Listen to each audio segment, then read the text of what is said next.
कई लोग पत्र में लिखते हैं, गुरुजी हम 4 महीने से मंदिर जा रहे थे, गुरुजी हम 3 महीने से मंदिर जा रहे हैं, हम 5 महीने से मंदिर जा रहे हैं, भगवान तो हमारी सुन ही नहीं रहा। भगवान से हमारा कौन सी दुश्मनी है जो भगवान ने सारा दुख हमको दे दिया? भगवान हमारी सुन ही नहीं रहा।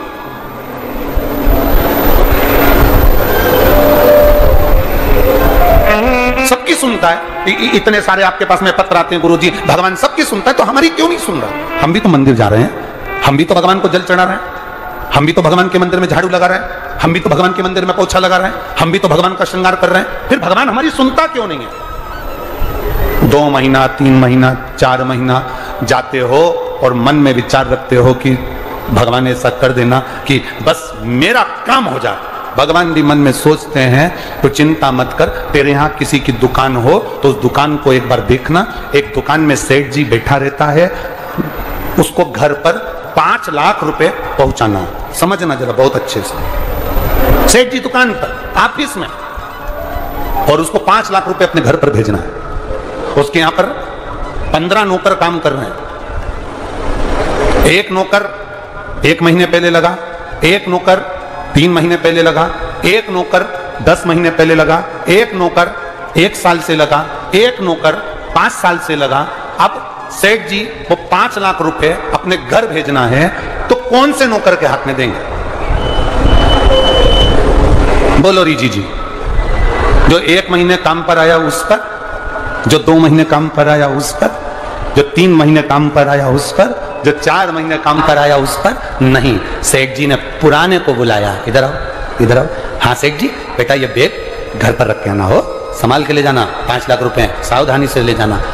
जी आप चिंता मत करो सेठ जी, आप बिल्कुल चिंता मत करो। सेठ जी ने 5 लाख का बैग दिया और 5 लाख का बैग उस पुराने नौकर ने जो 2 साल से 3 साल से 4 साल से लगातार सेवा में लगा हुआ था, वो 5 लाख का बैग सेठ जी ने उसके हाथ में पकड़ाया कि ये तुम देकर आना। बस उसी तरह वो भोलानाथ और अपन उसके चाकर हैं, वो भी हमारे हाथ में इतनी जल्दी नहीं दे देता है, वो देगा जब आपको पूर्ण तरह से परख लेगा।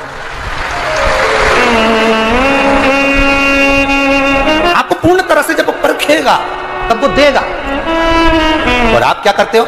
1 महीना मंदिर गए, 2 महीना मंदिर गए, भगवान से प्रार्थना कर लेते हो, भगवान हमको ये दे देना, भगवान हमको ये दे देना। तुम 1 महीना मंदिर जाके मन में सोचते हो कि जमीन में से कहीं गड़ा हुआ धन का हंडा निकल जाए, तो ऐसा कोई महाराज हो जो धन का हंडा निकाल के दे दे तो हमको भी बता देना। नहीं, अपने कर्म को करो, अपनी मेहनत को करो, अपने परिश्रम को करो। और जितना जितना तुम कर्म करोगे, जितनी जितनी तुम मेहनत करोगे, जितना जितना तुम परिश्रम करोगे, और भगवान के प्रति जितना जितना तुम्हारी दृढ़ता, जितना जितना तुम्हारा विश्वास बढ़ता चले जाएगा, जितना विश्वास बढ़ेगा तुम उतने भगवान के नजदीक आते चले जाओगे। फिर तुम्हारा दुख तुम्हारा नहीं रहेगा, फिर तुम्हारा दुख बाबा देवादिदेव महादेव का खुद का हो जाएगा, क्योंकि तुम्हें दुखी नहीं देख सकते, तो तुम्हें दुखी नहीं देख सकते।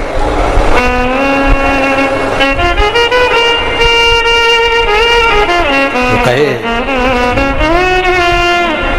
ऐसा डमरू 1 महीने में अगर काम ना हो, 2 महीने में काम ना हो, 3 महीने में काम ना हो, 1 बार पशुपति व्रत से काम ना हो, 1 बार 16 सोमवार के व्रत से काम ना हो, 1 बार भगवान के जल चढ़ाने से काम ना हो, छोड़ना मती। क्योंकि जितना संबंध परमात्मा से पुराना होते चले जाता है, भगवान उतना भंडार बढ़ते चला जाता है। संबंध पुराना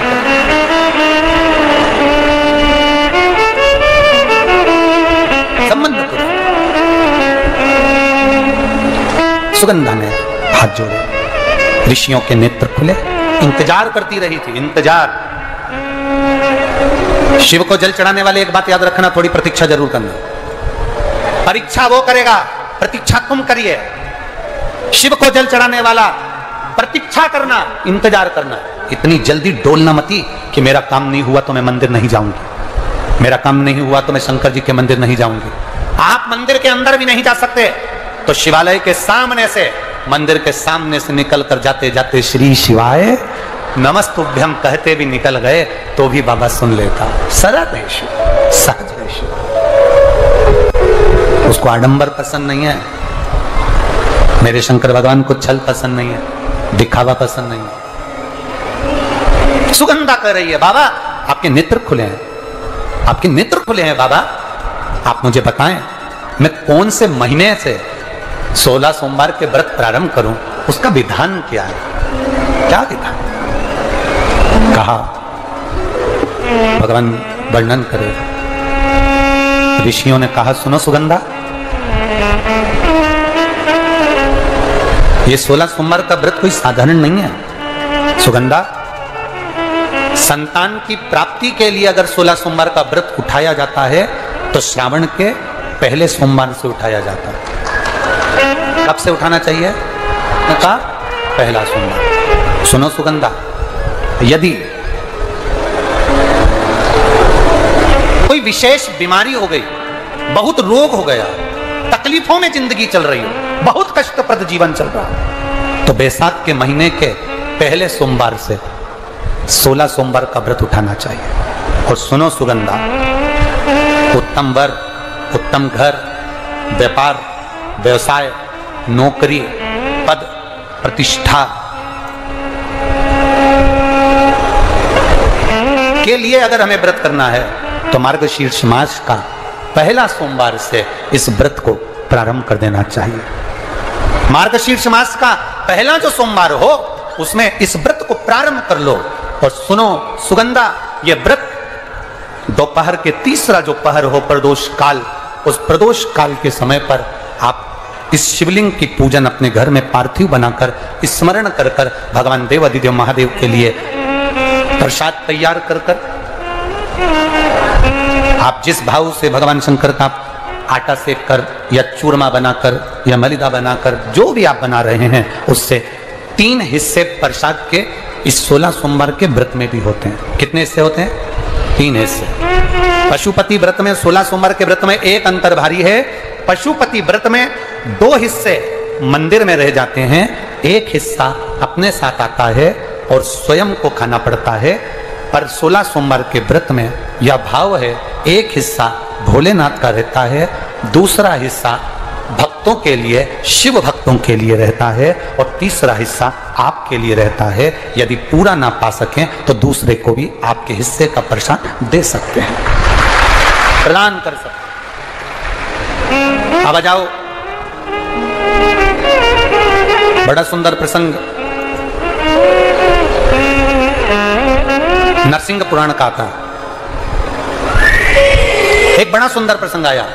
16 सोमवार के प्रसाद को कई माताएं जब 16 सोमवार का उद्यापन करती हैं, 16 जोड़े आमंत्रित करती हैं और 16 जोड़ों को घर में बुलाकर जब भोजन कराती हैं, तो वो 16 जोड़े जो भोजन करने वाले होते हैं या 16 सोमवार के उद्यापन, हम तो आपसे यहां तक कहेंगे कि 16 सोमवार का उद्यापन अगर किसी के यहाँ मोहल्ले में, कॉलोनी में, घर में किसी के यहाँ हो रहा हो तो उसके यहाँ आप भोजन भंडारा। क्यारे में बहू विवाह कर कर आई, बेटी अगर विवाह कर कर आई ससुराल में, और ससुराल में आने के बाद उसने एक नियम ले लिया कि मुझे तुलसी के क्यारे में जल डालना है, घी का दिया लगाना है, दीप लगाना है, तो उसके घर में कभी वंश की कमी नहीं हो सकती, वंश बढ़ेगा ही, चाहे वर देना पड़ेगा। स्वयं यशोदा जी का चरित्र कहता है, स्वयं यशोदा जी का चरित्र, यशोदा जी की माता जी, माता यशोदा की माँ पाटला देवी,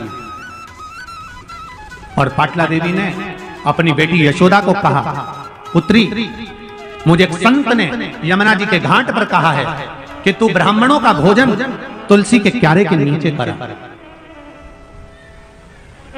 और श्रावणी पूर्णिमा के दिन अगर तू ब्राह्मणों का भोजन कराएगी, तुलसी के क्यारे के नीचे दीपदान करेगी, और अगर तू ब्राह्मणों का भोजन कराएगी तो बेटी तेरी भी गोद जरूर संतान से भरेगी, ये पक्का कहती है माता पाटला देवी ने अपनी पुत्री यशोदा को ये बात कही।